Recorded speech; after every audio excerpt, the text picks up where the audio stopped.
The office smelled like filtered air and Derek's cologne. He always used too much. Something woodsy and expensive, like he wanted to prove he belonged in bigger rooms. I sat across from him, legs crossed, pen in hand. The blinds behind him were half drawn, casting long slats of light across the table between us. A stage, if you looked at it right. Let's be candid, he said, flipping open the manila folder with my name printed in block caps. Your numbers are fine, reliable, but that's not enough. I didn't blink. Not enough for what? For leadership. He leaned back, steepling his fingers like he'd practiced the gesture in a mirror. You're competent, no question. Clients trust you. The team likes you. But, he tapped the folder. You're too soft. I let the silence stretch. I watched his mouth close after the word soft, like it had landed with the right kind of weight. He didn't realize it had splintered something clean inside me. Too soft, I repeated. Not a question. Just a mirror. It's not a bad thing in small doses, he said, casually now, confident I wouldn't push back. But this is a high-pressure environment. We need people who can, what's the phrase, move the needle. Not just keep the peace. I nodded slowly. And peacekeeping is a liability. Let's call it a limitation, he said with a grin. Look, don't take it personally. You're good. You're just not sharp enough when it counts. And what would sharp enough look like to you? Assertive. Strategic. Maybe a little ruthless. When needed. He smiled like it was a compliment. There's a reason leadership looks the way it does. You've got potential, but you're not there yet. And you are. He blinked, then laughed, brushing it off. Come on. I've been in this game a long time. I closed my notebook. I hadn't written a word. I see, I said quietly. Look, this is just feedback. Use it. Learn from it. You want to grow here? Show me some teeth next quarter. Teeth. I stood slowly. My movements were precise. Not dramatic. Still soft, perhaps, but I could feel the change curling in my spine. Anything else? I asked. He hesitated. No. That's all. I nodded once and turned to the door. Oh, and Rachel, he called after me. I paused. Hand on the handle. You've got a great presence. Just needs some polish. I didn't turn back. Noted. The hallway was colder than his office. The hum of the ceiling lights louder than usual. I walked slowly past the glass partitions of my colleagues' desks. Most of them were empty. Friday afternoon. Derek had chosen his timing well. At my desk, I sat still for a long moment. Then I opened my drawer and pulled out a sticky note. I wrote for words in capital letters. Too soft for what? I placed it under my monitor. Hey. I looked up. Harper Lynn stood nearby, holding a folder to her chest. She was always composed, always quiet, the kind of person who made others underestimate her. You okay? She asked. I nodded once. Performance review. She exhaled. Did he? I didn't answer. Harper frowned. He told me I wasn't cutthroat enough last year. Like that's on the job description. I raised an eyebrow. Did it change anything? Yeah, she said. I stopped caring what he thought. I smiled, just barely. Good strategy. Harper gave a small shrug, then tapped the folder. Need me to cover for you if you want to leave early. I considered it, then shook my head. No, I think I'll stay. Get a head start on next quarter's peacekeeping. She gave a quiet laugh, then walked off. I watched her go, then opened my laptop. The screen reflected my face, faintly blurred, softened by the matte finish. I didn't look away. Not this time. I stayed long after most people left, letting the silence settle around me like fog. The office transformed at night, no voices, no forced small talk. Just the dull hum of machines and overhead fluorescence. It was easier to think this way. I reviewed the quarterly projections again, not because I needed to, but because I wanted the calm control of numbers, something Derek had never mastered. At 7:42 p.m., his door opened behind me. His footsteps were brisk, then slow when he noticed I was still at my desk. "You're still here," he said. "I am." He hovered by the glass wall, hands in his pockets. "Didn't expect that." I didn't look up. "You said you wanted me to be sharper." "That's not what I meant. You don't have to overcompensate." I finally turned to him. "What did you mean?" His lips twitched. "I meant don't take it so hard." I didn't take it hard. "I mean, look, Rachel, you're great with clients, but when it comes to driving decisions, you're not exactly loud." He hesitated. "Commanding. Because I don't interrupt, or posture, or repeat what others say louder. That's not fair, isn't it?" His jaw flexed. "If you want to move up, you have to play the game." I stood slowly. "Maybe it's time someone changed the game." He blinked. "What does that mean?" I stepped toward him, just close enough that he had to meet my eyes. "It means you've mistaken quiet for weak. But I'm listening. I always have been." He gave a short laugh. "Look, I'm just trying to help. You're not doing yourself any favors being defensive." "I'm not being defensive. I'm just done accepting criticism from someone who thinks leadership is about volume." The air stilled. He looked away first. "Suit yourself," he said. He left. I watched him go, his reflection fractured by the glass. Back at my desk, I opened a new document. I titled it Q1 Strategic Repositioning Plan, but I knew what I was really planning. And this time, it wouldn't be soft.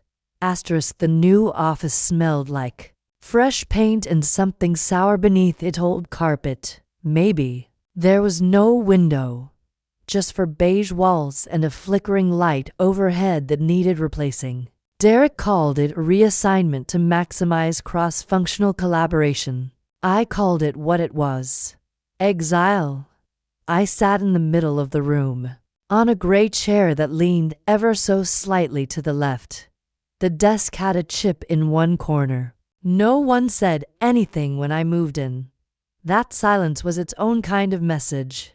"Wow," Harper said, leaning into the doorway. "This is temporary, right?" That's what he said. Harper stepped inside, her heels making soft clicks on the scuffed linoleum. She looked around like she was afraid to touch anything. "He's making a point," she said. "I know." She folded her arms. "You gonna let him?" "No." She tilted her head. "Then what are you going to do?" I looked at the wall behind her, blank, empty, unbothered. "I'm going to wait," I said. At 10:06 the next morning, Derek walked past my door and paused, just enough to let me know he saw me in here. He didn't say anything, just kept walking. I made note of it. That was his way, wound with subtlety. If you bled from it, you'd barely notice until it was too late. Later that week, I found my calendar access restricted, no longer able to view high-level meetings I used to lead. Then a shared drive folder vanished. No announcement, no explanation. "Hey," Harper said the next day, poking her head in again. "Did you know your name's off the queue to steering dock?" I looked up. "No. You're listed as a contributor now, not a lead." "Who replaced me?" She frowned. "Chowdhury." He's barely been here 2 years. He's assertive. She snorted. He's loud. I didn't respond. I was learning. A week later, I bumped into Ravi Chowdhury by the break room. His smile was bright. Nervous. Hey, Rachel. Ravi. He cleared his throat. I just wanted to say, I hope you didn't mind about the steering document. I wasn't consulted, right? Yeah. Derek said it was a streamlining thing. You know, simplify reporting lines. Did you ask why? I mean, not really. He's the boss. I took a sip of my coffee. Of course. Ravi's voice lowered. Look, I don't think it's personal. It never is, I said. Until it is. He gave a sheepish laugh, then excused himself. I watched him go. There was a time I would have defended him, said he was caught in the middle. But that was before I understood the cost of softness in a system that devoured it. I stayed late again that Friday. The office was quiet, just the occasional ping of the elevator down the hall at 6:48. Someone knocked. Come in. Harper stepped inside, holding two paper cups. Tea, she said. You looked like you needed it. I took one. Thanks. She sat across from me, eyes scanning my desk. You know, I thought you'd be angrier. I am, I said. You hide it well. I'm not hiding it. I'm keeping it. For what? I looked her in the eye. For when it matters. She nodded slowly. You're not like the rest of us. No, I'm not. She smiled. Good.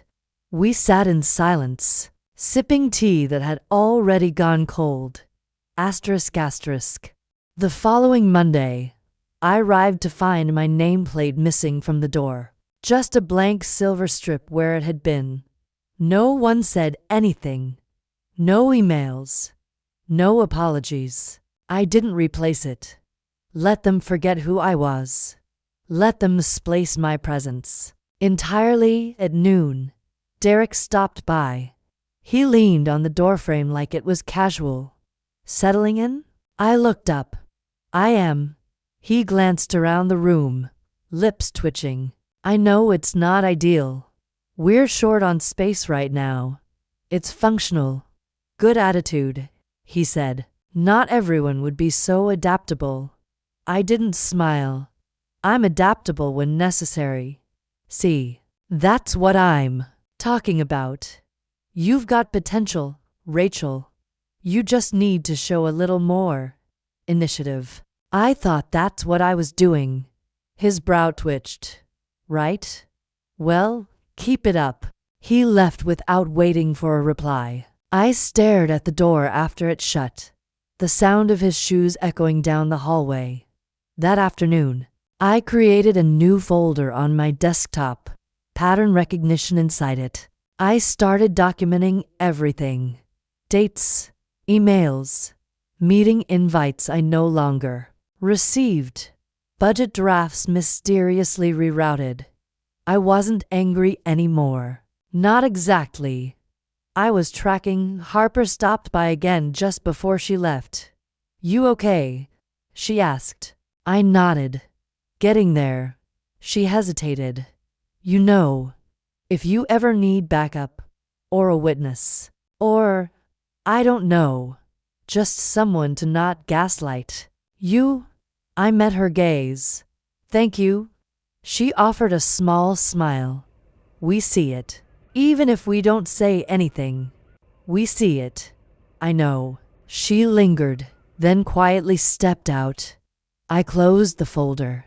Then I turned off the light and let the room go dark around me. No windows. Didn't matter. I didn't need light to see clearly anymore. Rachel, can you grab coffee for the team? There was a pause in the conference room, sharp, electric. I looked up from my notes. Derek was already looking at someone else, as if my response didn't matter. Of course. I said evenly. I stood. tucked my pen behind my ear, and glanced around the room. Ravi avoided my gaze. Monica blinked like she couldn't believe what she'd just heard. Harper didn't look away. 6 cups.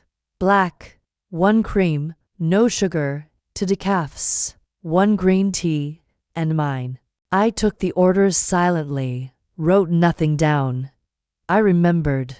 When I came back with the tray, the conversation had moved on to Q3 projections and team realignment. Derek didn't acknowledge me as I handed him his triple shot. But Monica did. "Thanks," she whispered. "Sure," I said, and sat down again like nothing had happened. After the meeting, I walked back to my cave of an office, set the empty tray down, and pulled up the shared notes file. 30 minutes passed before Monica appeared in the doorway. "Hey," she said. I looked up. "Sorry, that thing with the coffee. Was that real?" I motioned to the spare chair. She sat down, her cheeks still flushed. "I thought that only happened in movies," she muttered. "It doesn't, unless someone's trying to make a point." She tucked her hair behind her ears. I didn't say anything. I should have said something. "You weren't the only one who didn't." She flinched. "I'm new." Him. "I know." She hesitated. "Has he done that before?" "No. That was new." She looked down. "I thought HR was supposed to prevent that kind of thing." "Are you HR?" "Yeah. But not. I'm not that HR. I'm onboarding, campus programs, stuff like that. Still counts." She laughed nervously, apparently not to him. I leaned forward. "Do you want to count?" She blinked. "I don't know what you mean." "You came here. That tells me something. I guess I just didn't think people like that still existed, or that it was so casual." I said nothing. She looked at me for a long moment. "You handled it well." "I wasn't performing." No. That afternoon, I passed Ravi in the hallway. He slowed. "Hey, about earlier." "Don't worry," I said. "It was good coffee, right?" He looked embarrassed. "It's just, Derek's got this thing, you know. He likes to test people." I noticed. He lowered his voice. "It's not personal. He's done stuff like that to me, too." "What did you do?" He shrugged. I laughed. Haha, good one, boss. You know. I nodded slowly. "Yeah, I know, but that doesn't make it right," he added quickly. "No," I said. "It doesn't." I took the long way back to my office. Every hallway, every door passed, every conversation that dropped into silence when I walked by it all meant something now. I didn't mind the sound of my heels echoing on the floor. Echoes were proof that someone had passed through. Someone was still moving. That night, I stayed late again. Harper knocked once, then stepped in. "You okay?" "I'm fine." She looked at the empty tray on my desk. "You remembered everyone's order." "Of course I did." She exhaled. "I hate that he did that. It told me everything I needed to know." She tilted her head. "Are you planning something?" "No." She studied my face. "But you're not letting it go." "I'm listening." "To who?" "To everyone." Harper sat down, crossing her legs. "People are scared of him. They should be. He's charming. Upper execs like him. For now." She gave a small smile. "You think charm is fragile?" "No. I think silence is powerful." There was a long pause between us. Then she said, "You're not soft." "I never was." She stood. "If you ever want someone to sit in the room when he's talking to you, I will. I don't need a witness." She gave a nod of respect I hadn't seen before.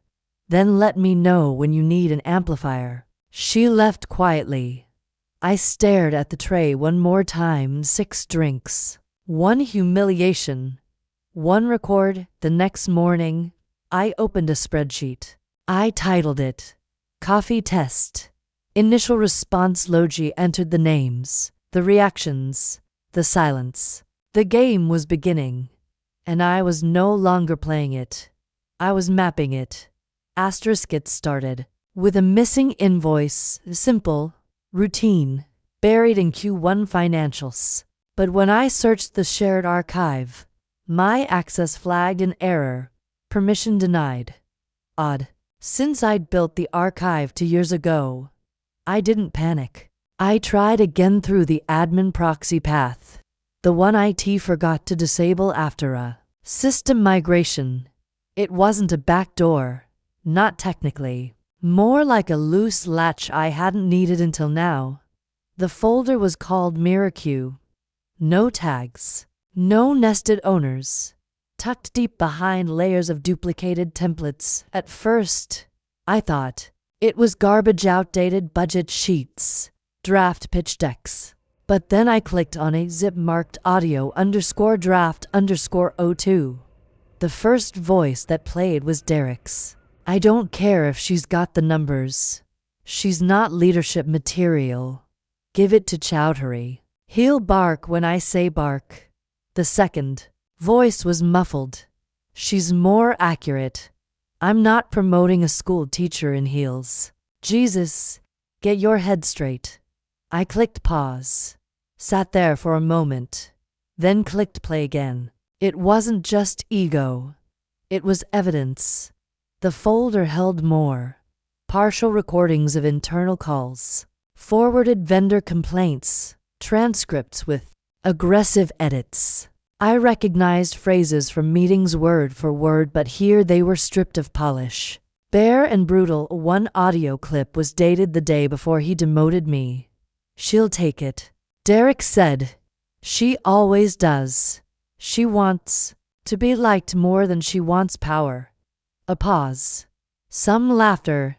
I give her a box with no windows, and she still thanks me. My hand didn't shake. I saved the files to an encrypted drive.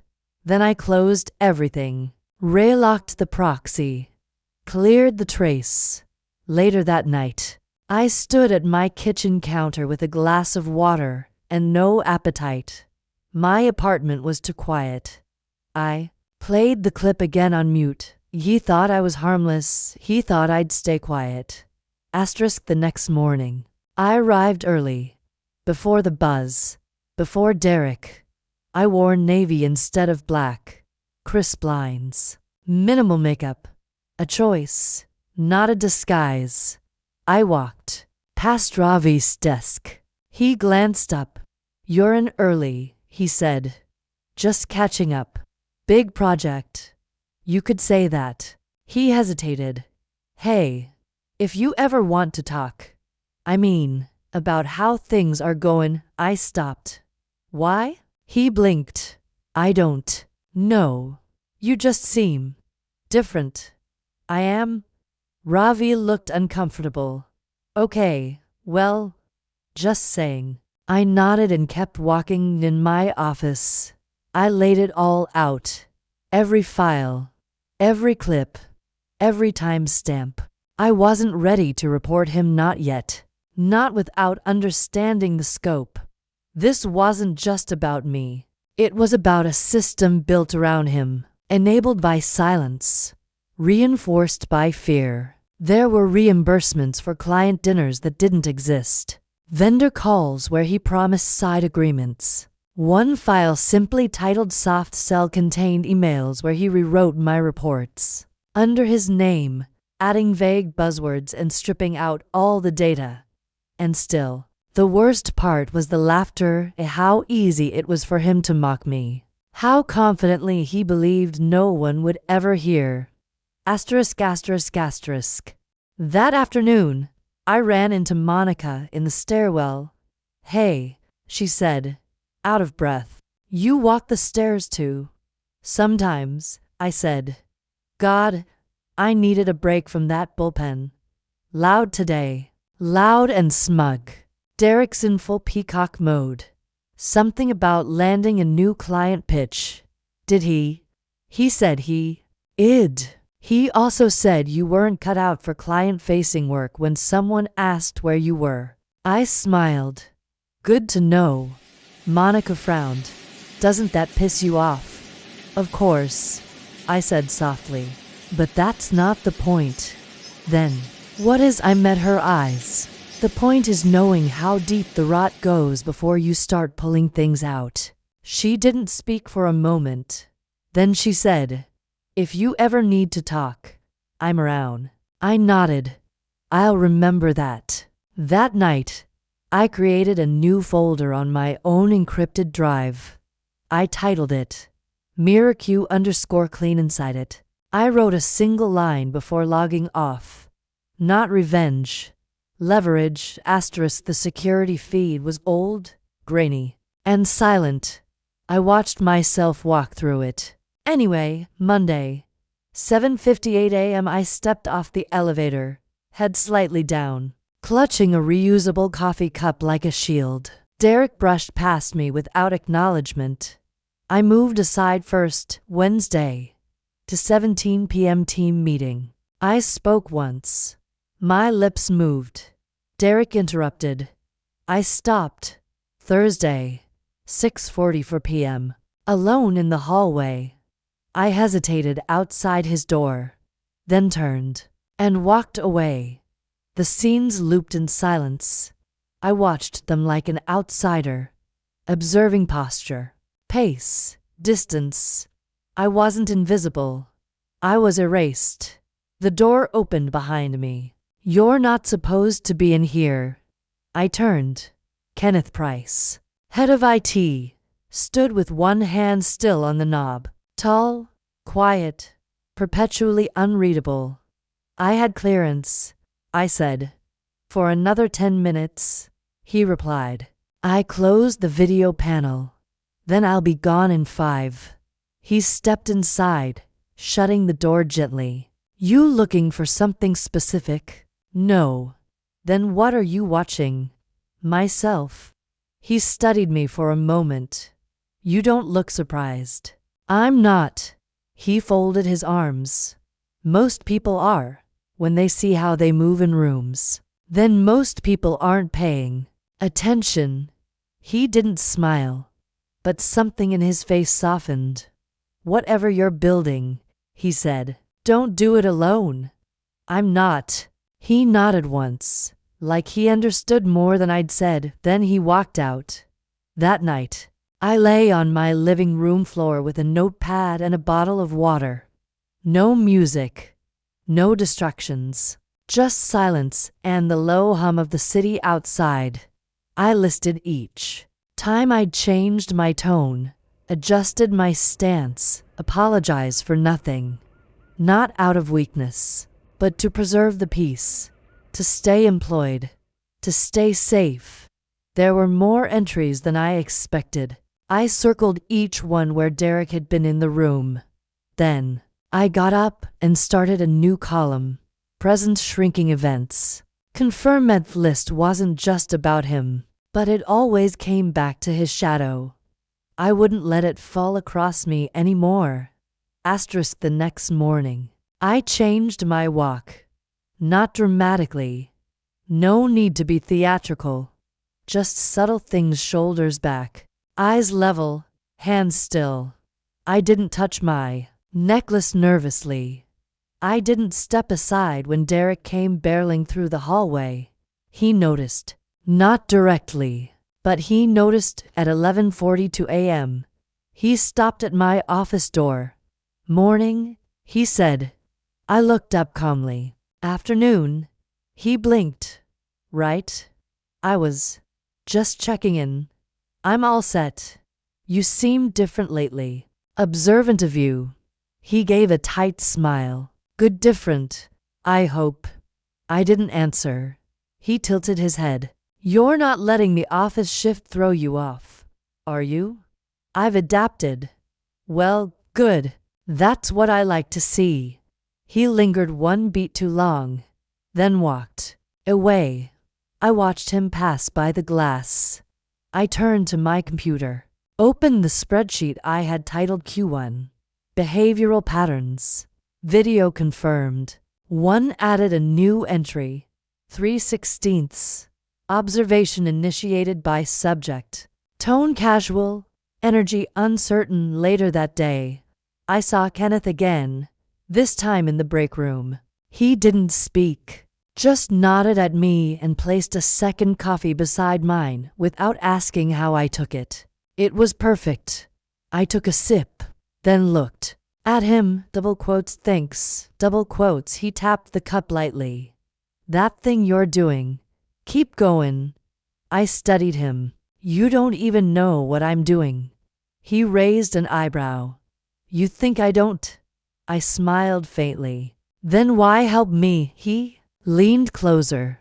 Because people like Derek only learn one way, and I've been waiting a long time to see someone teach it. He walked out.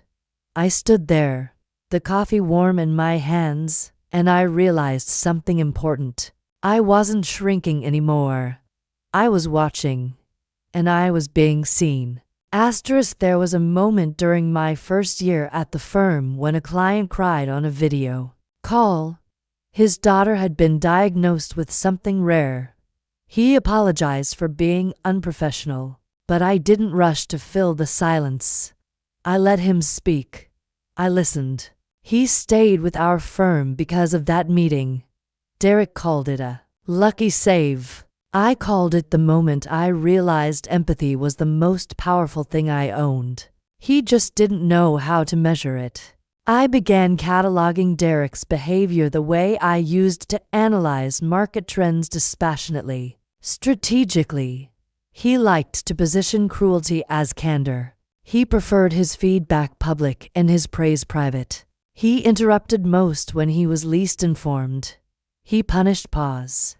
And more than anything, he believed empathy meant weakness. That listening was a step down from leading, so I started listening harder. I recorded not with devices, but with memory, inflection, pacing, vocabulary shifts. Who he cut off, who he elevated, who he mimicked when clients were watching. I became fluent in Derek's performance dialect. Morning, Monica said one day, sliding into the elevator with me. Morning. She eyed me. You're always early. I like quiet. Same. She said. People say more when they think no one's listening. I looked over at her.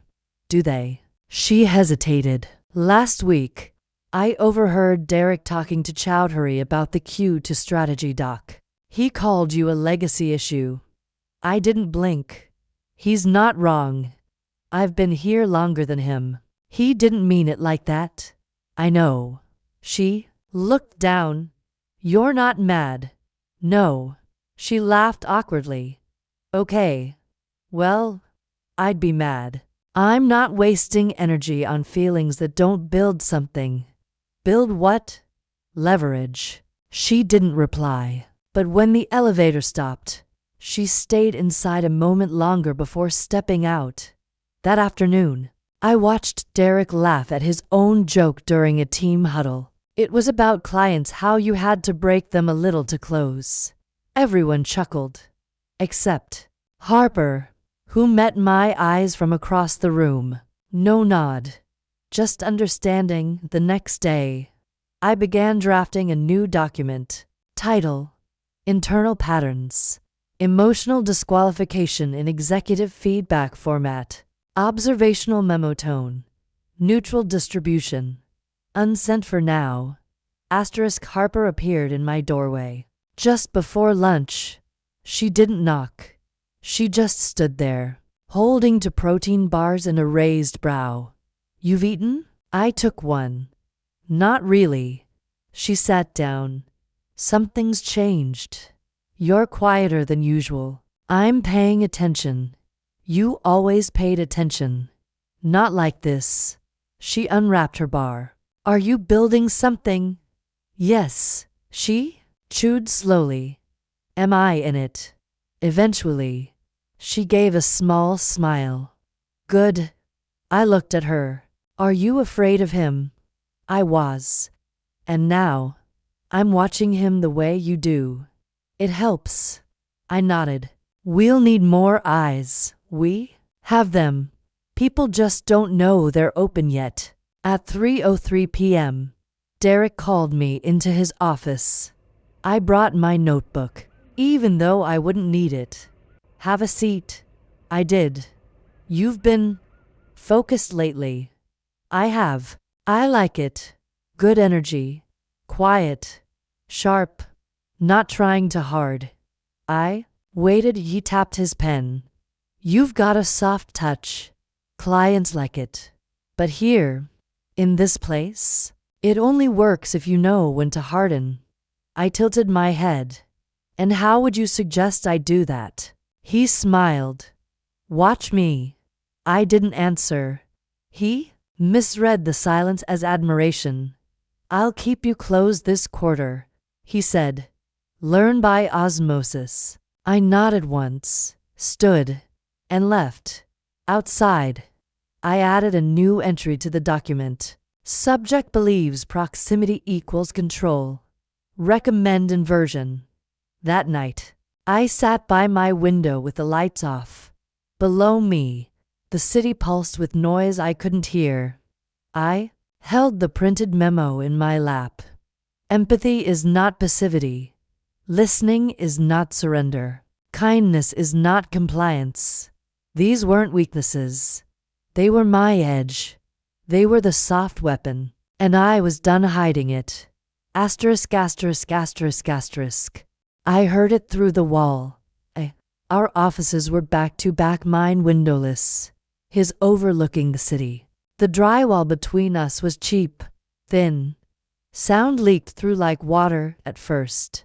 I wasn't listening. Not actively. But then Derek's voice rose, confident, sharp, careless. Lara, you're not understanding me, he said. We need the revised proposal in writing. No gray areas. A pause. Then her voice. Brittle. I understand that. But the changes aren't aligned with the original agreement. They don't need to be. You're thinking like a vendor. I'm asking you to think like a partner. Another pause. I can't authorize language that vague, she said. Derek laughed short, amused. Then get someone who can.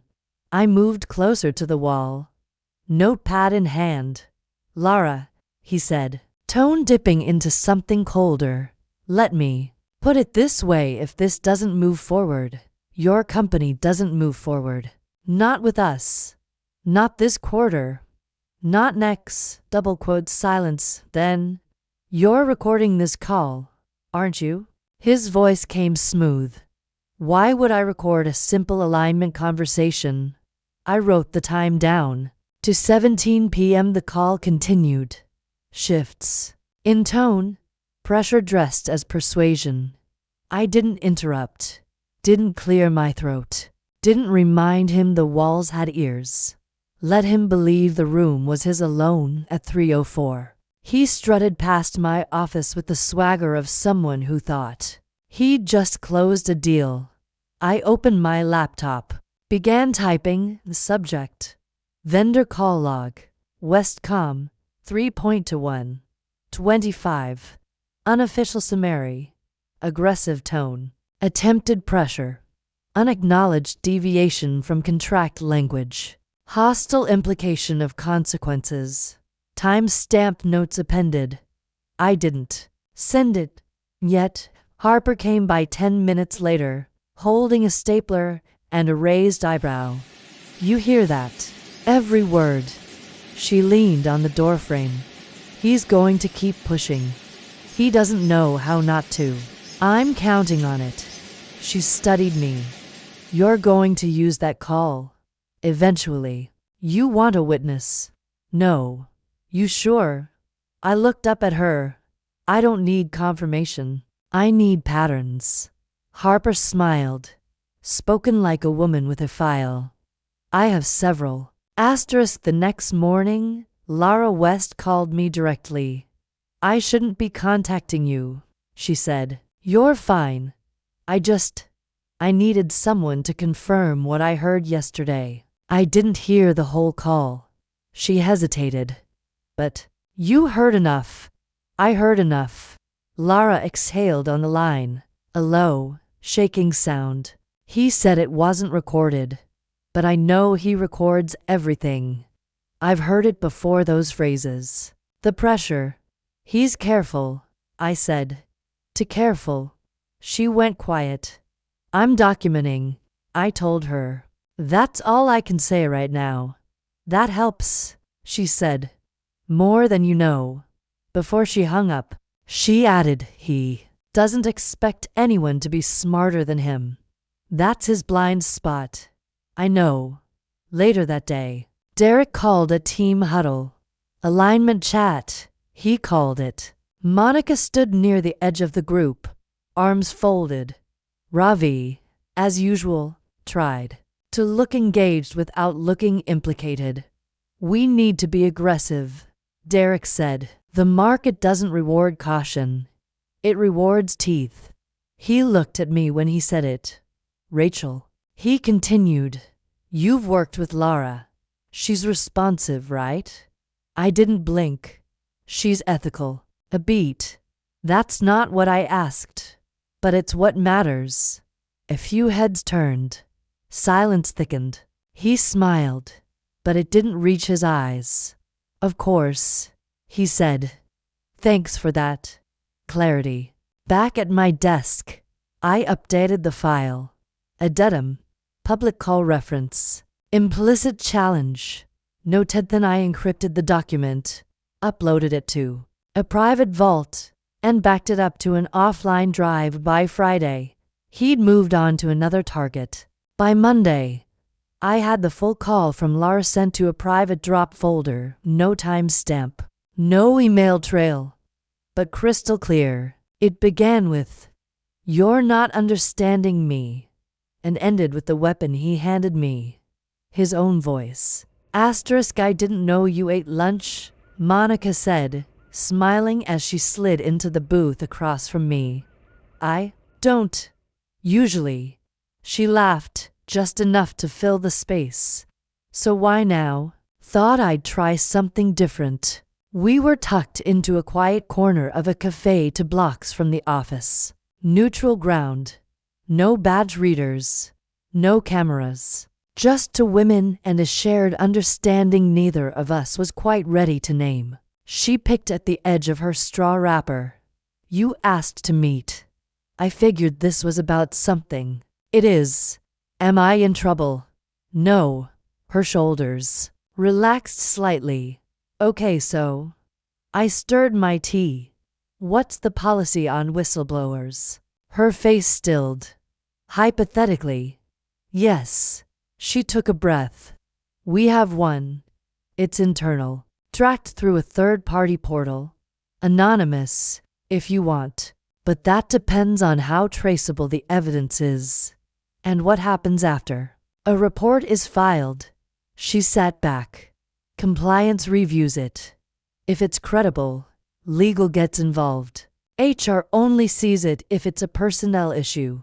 And if the personnel issue is leadership? She hesitated. Then it gets complicated. Complicated. How? Pressure. Deflection. Internal politics. Depends on who's implicated.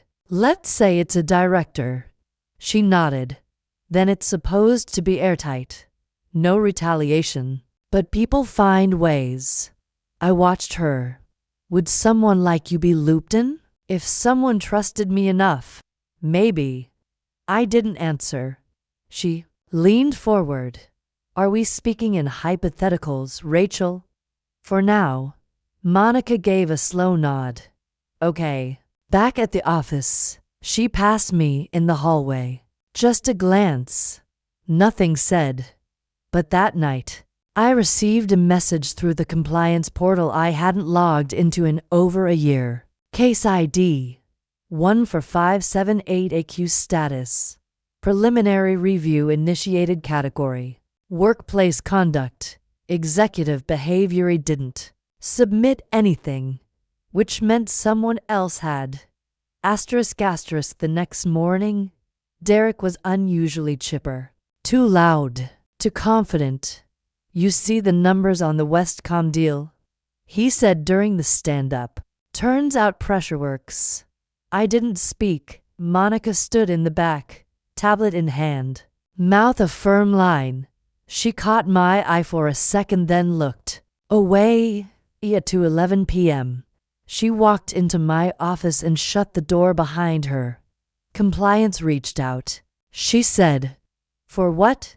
"They have a preliminary report. Someone flagged leadership behavior impacting vendor relations." I kept my voice. "Even, did they say who?" "No names yet, but the complaint includes language from an actual call. Specific quotes." I said nothing. Monica studied me. "I know you didn't file it." I met her gaze. "What makes you so sure?" "Because you're too careful." I almost smiled. "Is that a compliment?" "It's an alignment." I leaned back. "So what happens next?" "They need corroboration. Patterns. Context. They'll be discreet for now." "And you?" "I'm just HR," she said. "But I'm not blind." There was a pause. "You don't have to trust me," she added. "But if you ever want to share what you know off the record, I can help connect the rights." I stood and closed the blinds, then turned to her. "Let's talk about systems," I said, "and the people who hide inside them." She sat down. No more smiles. Just structure. They spoke louder when I wasn't in the room, or when they thought I wasn't listening. I started walking more long, slow loops between departments, pretending to need a printer, or a report, or just a stretch. I moved with purpose but without noise. People didn't stop talking when I passed. They didn't lower their voices. That's when I learned the truth. Invisibility is the best vantage point.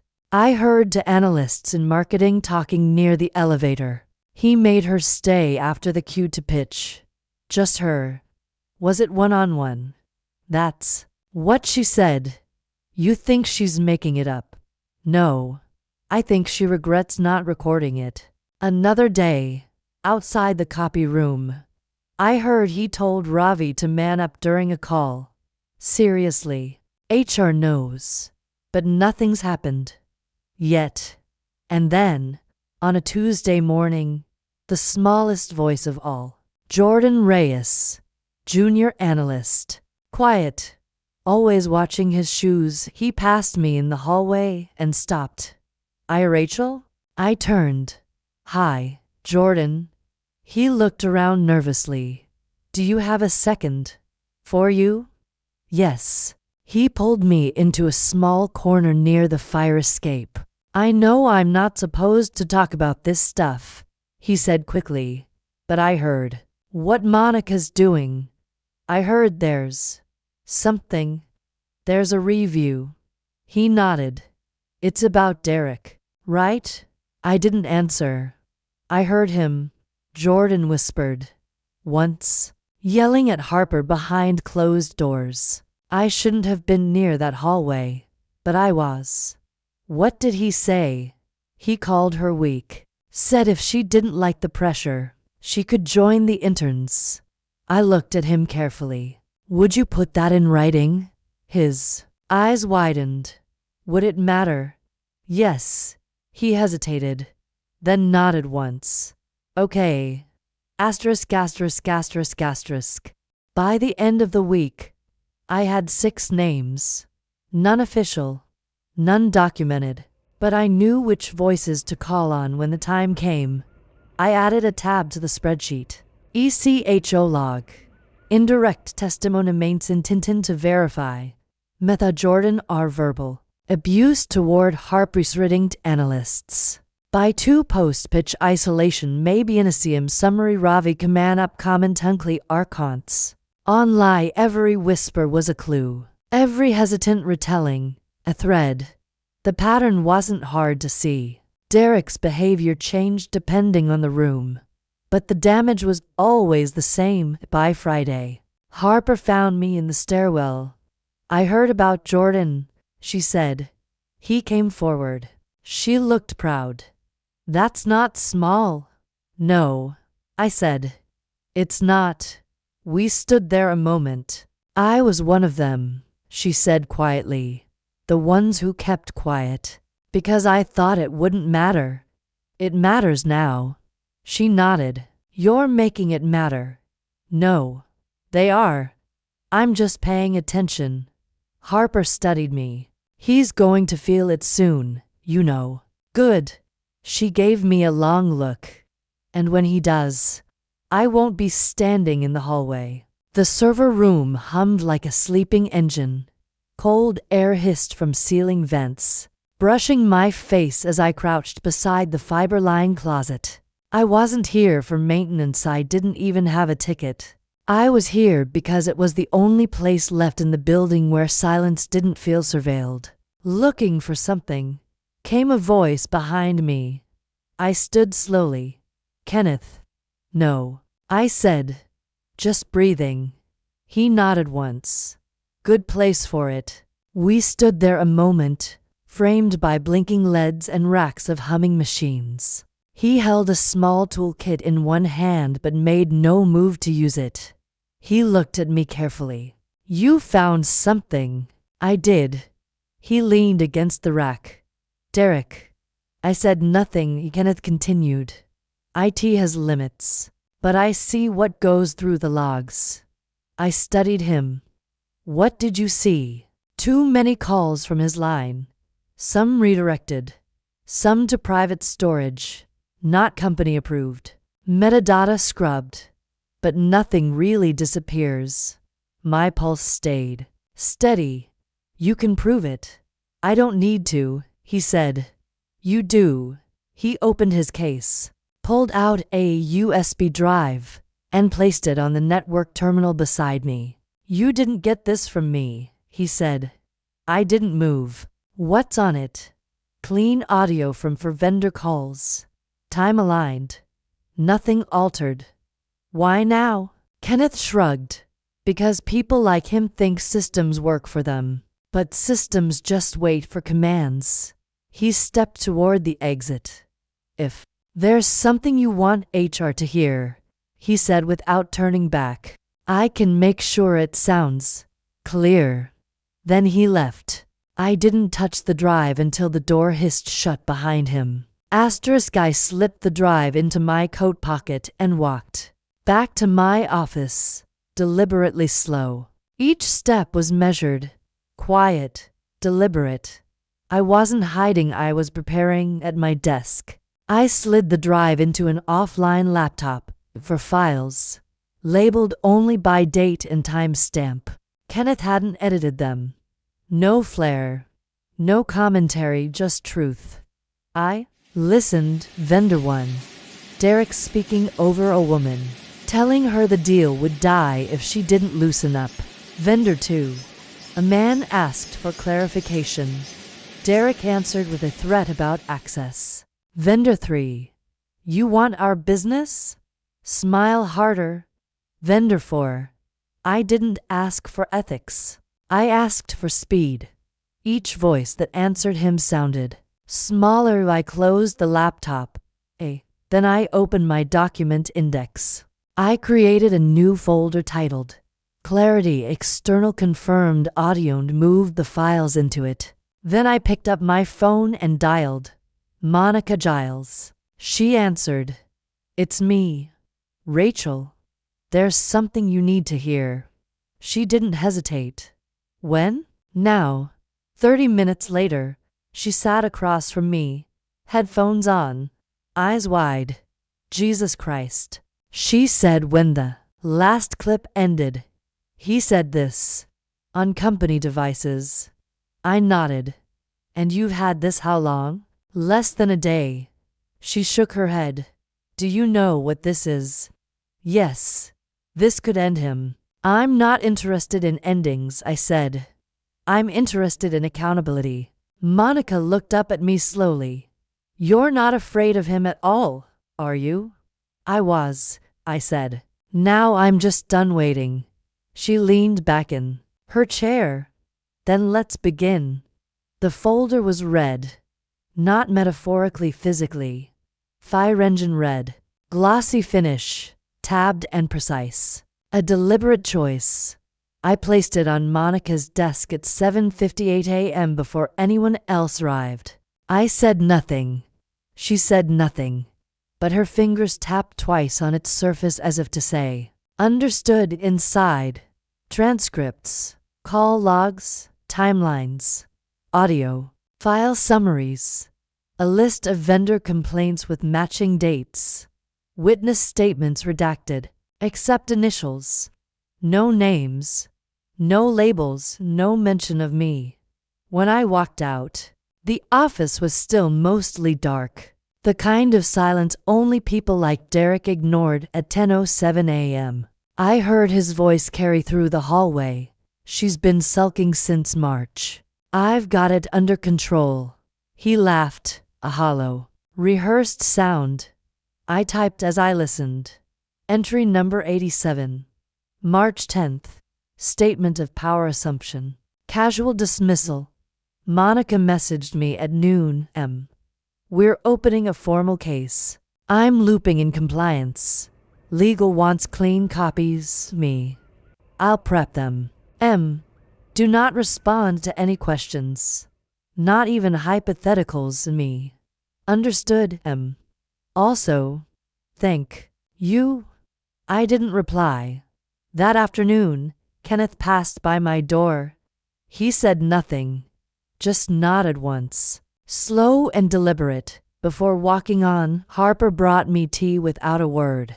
Jordan left a folded note on my keyboard. It read, "They're finally asking questions." I tucked it into my drawer the next morning. Derek looked unsettled. His suit was sharp. His stride still confident, but the edges frayed when no one reacted the way they used to. Rachel. He called as I passed. I paused. Yes. He gave a practiced grin. Everything good with the Q3 prep. I've submitted everything required. You seem distant. I'm focused. Anything you want to talk about? No. He chuckled. Don't get shy on me now. I never was. His smile faltered. That's not the feedback I've heard. I tilted my head. Maybe you're listening to the wrong people. A flicker crossed his face. You should be careful how you speak to leadership. I'm not the one who should be careful right now. I walked away without waiting for a response. That evening, Monica sent a final message. M. Folder escalated. External counsel now involved. Keep a low profile. No meetings alone. No late stays. Me. Copy. M. You're not alone in this anymore. Me. I never was. They just didn't know it. I pulled the original red folder from my desk drawer. I slid it into a fireproof envelope, locked it in a portable case, and placed it in the bottom of my closet at home. Insurance? No, just proof. I never raised my voice, but I made sure it was heard. Asterisk. He checked his phone 3 times during Friday's stand-up. Derek never looked rattled. He was the kind of man who delivered bad news with a grin. But this morning, his voice clipped. His collar sat slightly askew. He barked through metrics, rushed the forecast, and skipped the floor for questions. When he walked out, he didn't say a word. Did that feel fast? Ravi asked quietly beside me. Unusually, I said. Harper folded her arms. He's not spiraling yet, but he's looking over the edge. I caught Monica's eye from across the room. She gave the slightest nod. At 10:04 a.m., I received a forwarded calendar invite. Title: Internal Executive Review. Phase 1 Attendees. Compliance, Legal, External Counsel. Date: today. To 30 p.m. Status: mandatory. No location. No agenda. No. Derek. I minimized the window and resumed typing. I knew he'd come looking for me. The question was when. He showed up just before lunch. Rachel, he said, standing in my doorway, arms folded like armor. Got a sec? For? Just checking in. I kept typing. I'm in the middle of something. He stepped inside anyway. Look, I know things have been tense. I looked up. Have they? He narrowed his eyes slightly. You tell me? I've just been focused. Like you said, he studied me. Some of your colleagues have been unusually vocal. About what? You know what? No. I said calmly. I don't. He stared at me for a long second. Then he smiled. Tight, measured, wrong. We're all on the same team, Rachel. Just remember that. I haven't forgotten. He nodded once, turned, and left. I watched him go. He didn't walk like someone in control. He walked like someone expecting a fall. Get to 30 p.m. The meeting began. Monica didn't look at me when she entered the room. Neither did the compliance director. Legal was crisp and unreadable. A man from outside gray suit, no tie. Cool eyes took notes and said nothing. Derek wasn't there. Neither was I. I wasn't invited, but I didn't need to be. The folder was already in the room by 4:15. A quiet settled across the floor like dust after a storm. Desks buzzed with whispers. Slack threads ran unusually quiet. One person said Derek had left early.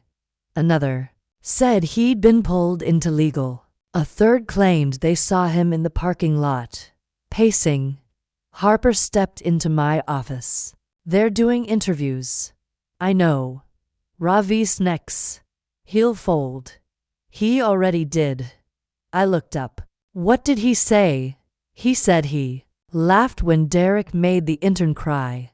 That he didn't know what else to do. And now, he's sorry. I nodded once. Noted. Harper sat. Monica says legal has enough to proceed. They do. They want you to go on record. I paused. Not yet. She frowned. Why? Because he's still showing up to work. She blinked. You want to see his face when it hits? No, I said. I want him to wonder which breath will be his last safe one. At 5:20 p.m., I watched him exit the building. He didn't see me, but I saw the tremble in his hand as he lit a cigarette. He had stopped, smiling, which meant something had finally started. ******. She came into my office and shut the door behind her. No clipboard, no coffee, no polite buffer. Just Harper, standing still, her eyes fixed on mine. I need to say something, she said. I nodded once. Sit. She didn't. I should have told you sooner, she said. But I wasn't ready. I folded my hands in my lap. What is it? She inhaled sharply. It was after the cue for dinner last year. Derek asked me to stay late. Said he had notes. What kind of notes? Fabricated. She said he wanted to talk about presentation tone. Said I was too tentative. That I wasn't projecting enough. Did anyone else hear this? No. He closed the door. Locked it. My breath held. I didn't move. I didn't say anything. Harper continued. Not to HR. Not to Monica. I blamed myself. I thought maybe I was too soft-spoken, too cautious. Like it was my fault for not being stronger in that moment. I stood. What did he do? She looked away. Nothing you could document. He stood too close. Asked questions that weren't professional. Said maybe I'd be more confident if I stopped playing sweet. Then he let me go. Just like that. She finally sat down. It messed with my head for weeks. And now, I want to make it part of the record. I nodded. Are you prepared for what that means? She nodded. If I don't say it now, I never will. I slid a fresh form across the desk. Tell Monica everything. Don't edit it for comfort. Harper exhaled. I'm tired of comfort. The next morning, Harper walked into legal with her head high. By noon, Monica sent a message. Harper's statement was submitted. It's being escalated. You should know. It moved the needle. I stared at the screen for a long moment before typing. Me. How far? They've scheduled a full executive review. External panel. Tuesday. Derek's been notified. Me. What did he say? Nothing. He just nodded and closed his door. Later that afternoon, Harper sat beside me in the stairwell. No one else was there. Just us and the cold hum of ventilation. Do you regret waiting? I asked, and she shook her head. I wasn't ready. Do you regret doing it now? She looked at me. Not even for a second. We sat in silence. Then she whispered, He made me question myself. I know, but you made me question him. I turned toward her. That's all I ever wanted. She reached for my hand. He doesn't own the narrative anymore, she said. No, I replied. Now it belongs to us.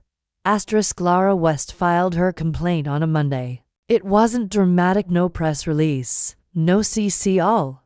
Just a quiet notification. Submitted through our vendor portal, routed through compliance, flagged for legal review. But I saw it. Monica forwarded the redacted notice with a single subject line. Vendor West. Statement. Confirmed. I clicked the attachment. It opened with a quote. I was pressured into altering our terms.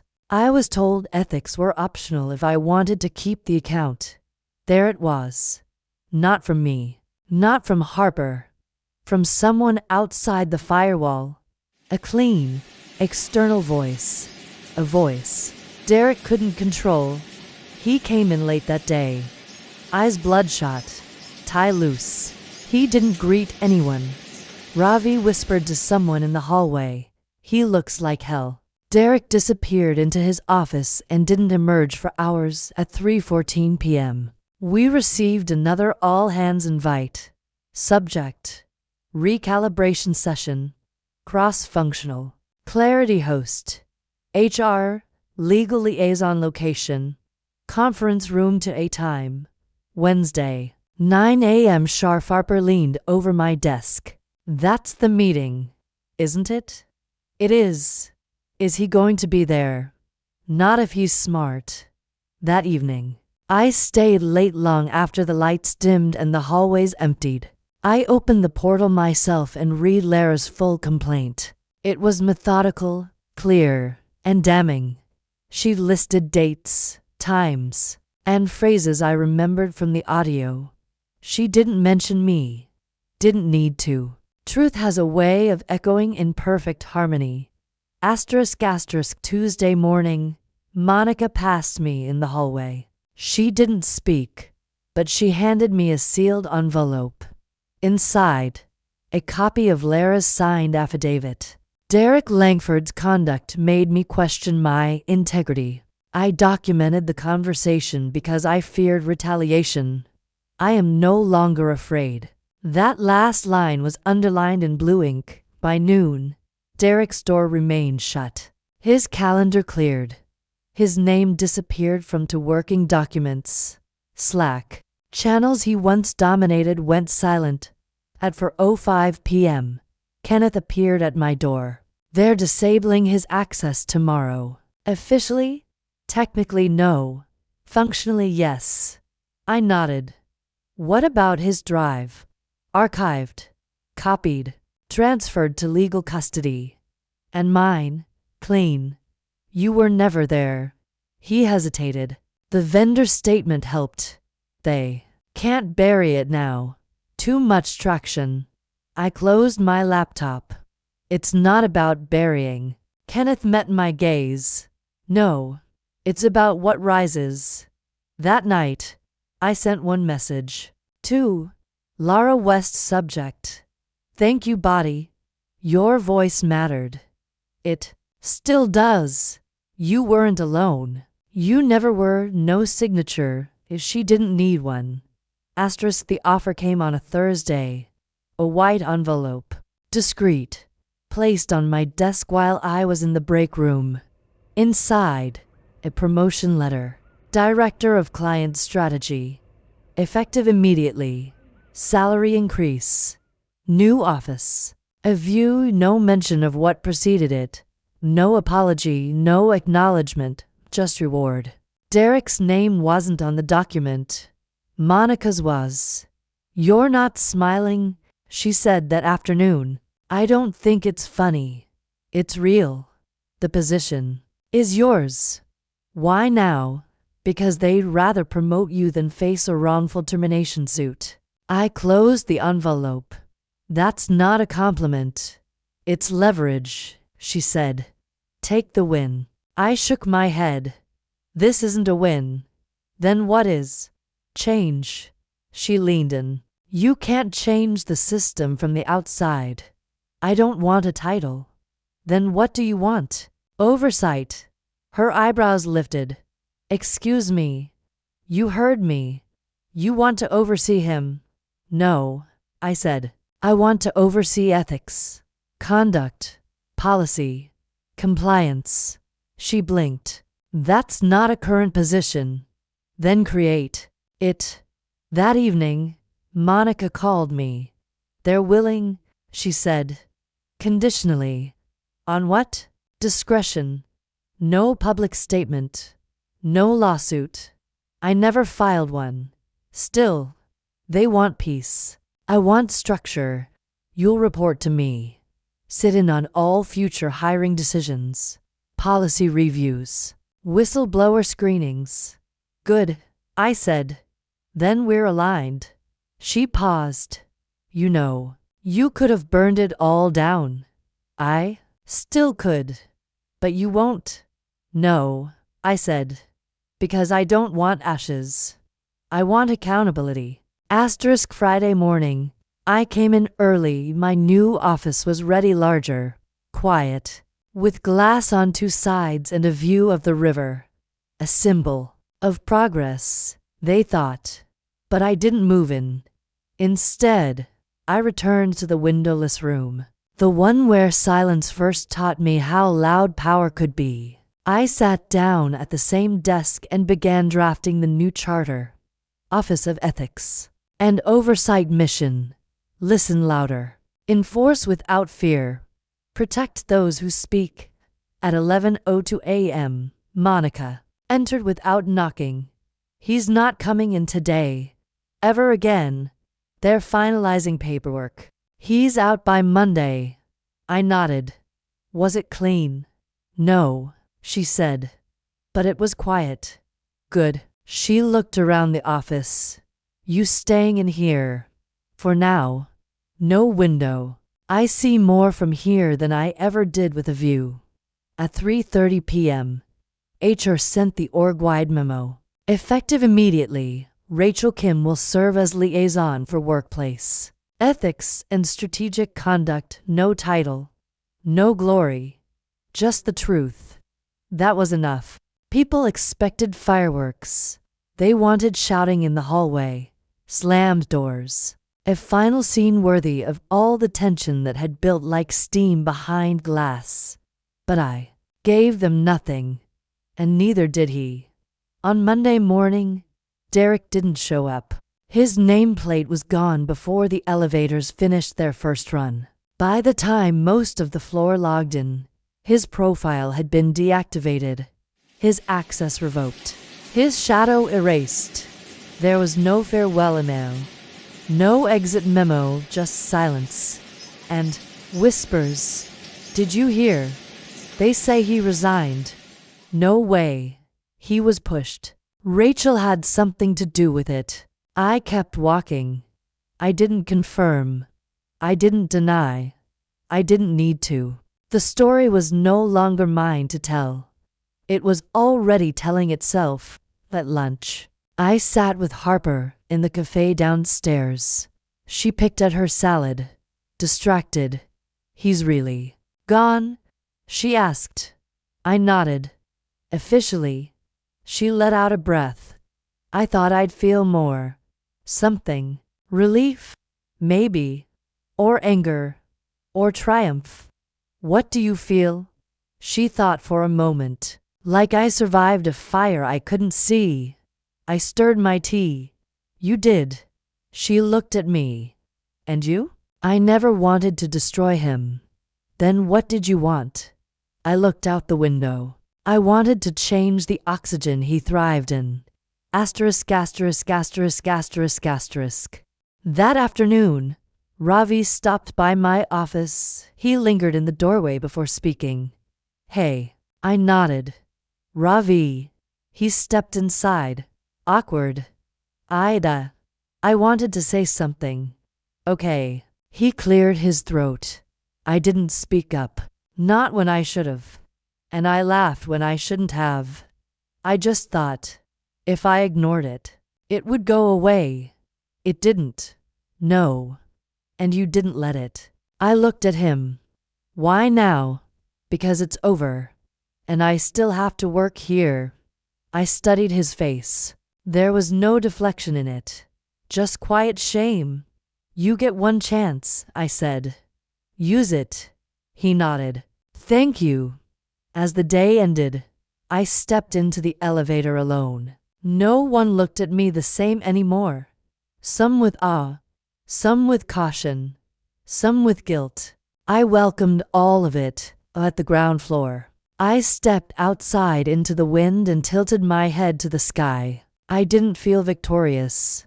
I felt certain. No confrontation, no explosion, just consequence. The kind that echoes louder than a scream. Asterisk, they called it a courtesy. Just to close the loop, Monica said, You're not obligated. But it's expected, I replied. She smiled faintly. Something like that. So I went. Not for him. Not for them. For me. The room was smaller than I expected. No view. Just a round table, a glass of water, and an HR representative I didn't recognize. Mid-30s. Neutral voice. Clipboard in hand. Thanks for coming in, Ms. Kim. Of course. She smiled. We appreciate your candor. I haven't said anything yet. She chuckled politely. True. Let's begin. Then, she clicked her pen. You were with the firm how long? 7 years. And how would you describe your experience? I looked at her evenly. Quiet. Productive. Layered. She blinked. Layered. Yes. She nodded, scribbled. Understood. Any specific concerns you'd like to document? No. She raised an eyebrow.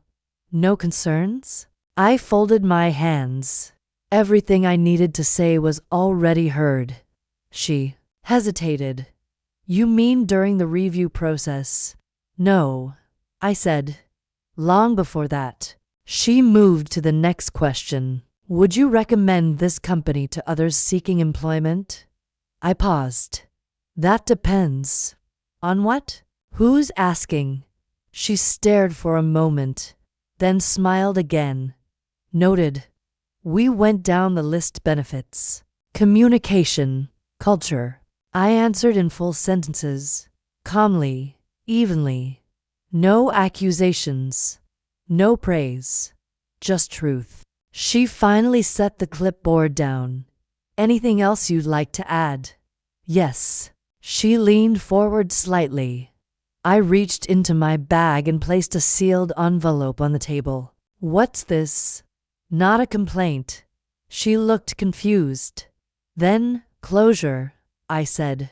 For your records. Asterisk. She opened it slowly, careful not to smudge the ink. Inside was a single sheet of paper, my handwriting. No letterhead. Just this. He underestimated the quiet ones. That was his first mistake. The HR rep looked up. You want this on file? No. I want it remembered. She nodded, folded it carefully, and slipped it into a folder marked closed. I stood. Ms. Kim, she said, you could have taken legal action. Made it public. I didn't need to. Why not?